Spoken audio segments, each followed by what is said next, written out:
My number 11 on the year was The Expendables. Oh, wow. Yeah. That's hot. I was all over The Expendables. I thought that this was such fantastic, self-indulgent, action-y fun.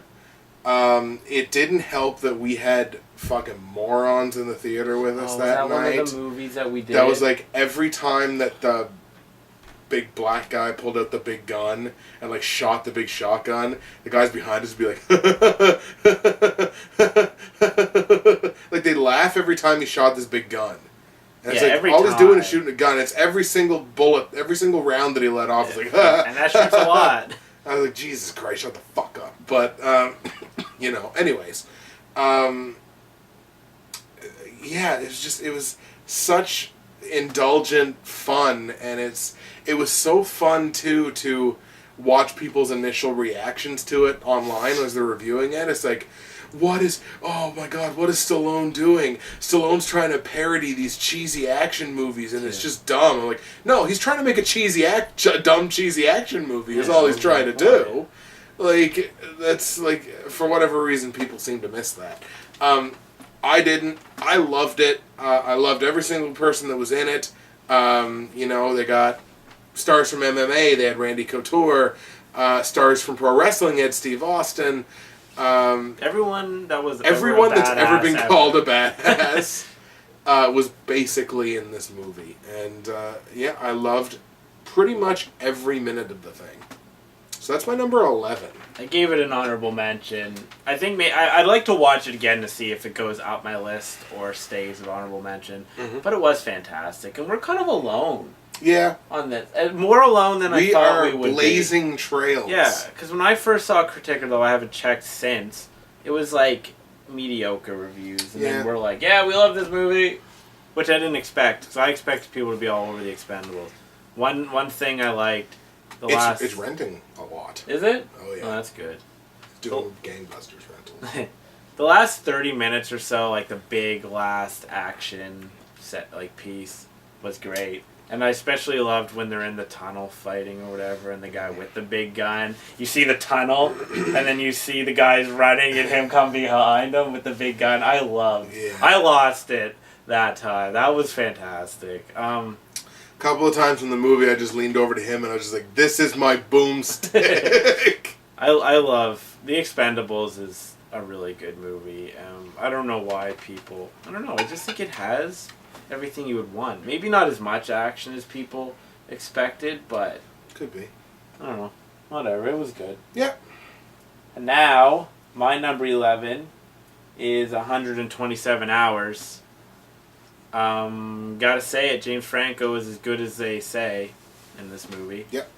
Deserves every bit of credit that he gets.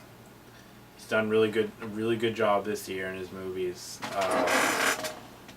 What do we got? A little over an hour.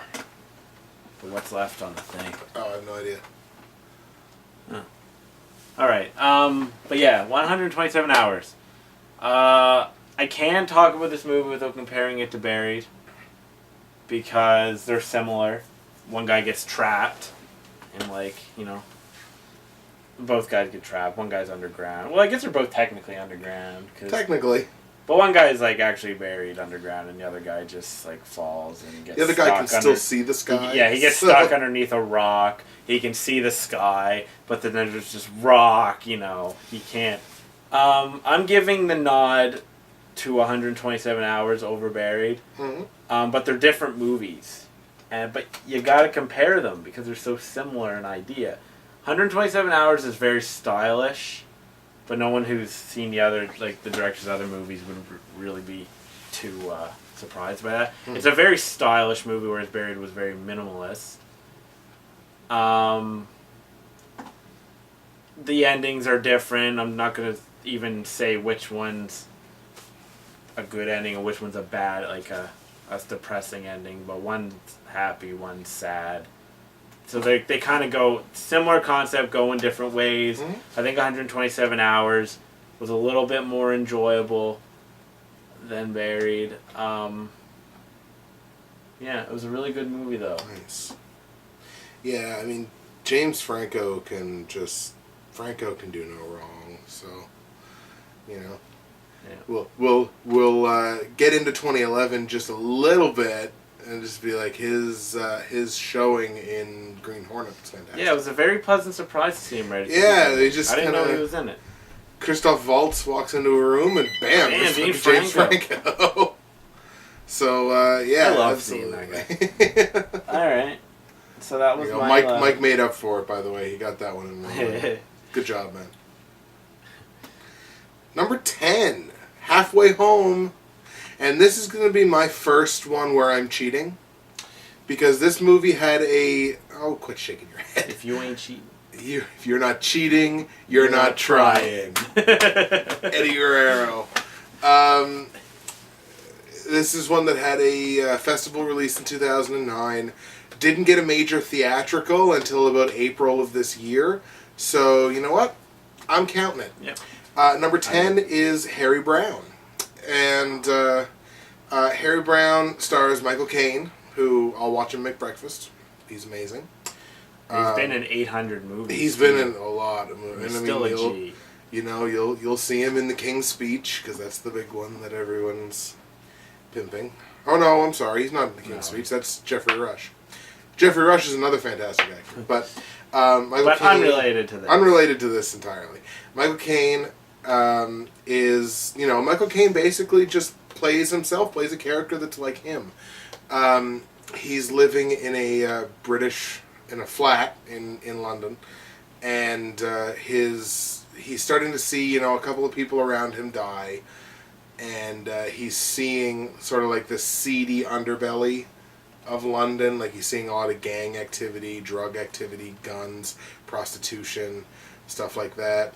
And after these couple of people around him start dying and the police are essentially doing nothing about it, he goes and buys a gun and Does shit himself. he starts doing shit himself. But what I thought was also really cool about it is he's not one of these guys that's like this unstoppable badass. Throughout, he ends up in the hospital a couple of times. Like, throughout this whole thing, he still stays very real. He stays very human. And I have a phone call. Harry Brown's my number 10. Alright. Alright, sorry about that, kids. That was my mommy checking up on me. Big props to Mama. Big props to Mama Robar. Alright, so yes, Harry Brown was my number 10 on the year, and fire away. I didn't get to see Harry Brown. Although one thing, you describing it, in a magazine once they interviewed Michael Caine, and they were talking about Harry Brown. Mm-hmm. And it's funny because he said, you know, I grew up in a neighborhood that was kind of rough, but back then people just got in fist fights, and now these days people are getting like shot and stuff. So I think it's kind of an interesting thing that he took a role like that, where obviously he's an old guy dealing with how things, you know, the violence of today. I don't know, I just think that's kind of neat. Yeah. Without actually seeing the movie to see it, you know. I want to see it. I don't know if I will or not, though. But we'll see. We'll see. Alright. Number 10. Number 10? I'm a number 10? I'm a number 10? Number 10. Go. Hustle. Shut up. Alright. Shh. The Fighter. Alright, you can talk now. Okay. Whew. That's the longest I've ever been quiet. No, it's weird, isn't it? It's kind of scary. So we got The Fighter at number 10. We got The Fighter. So my number 9... Sorry, go ahead. I was going to make that same joke. I was just going to stop talking. You beat me to it. Oh, well. Great minds. Great minds. So, it's a pleasure seeing Bruce Willis and everything, you know? It's always a pleasure.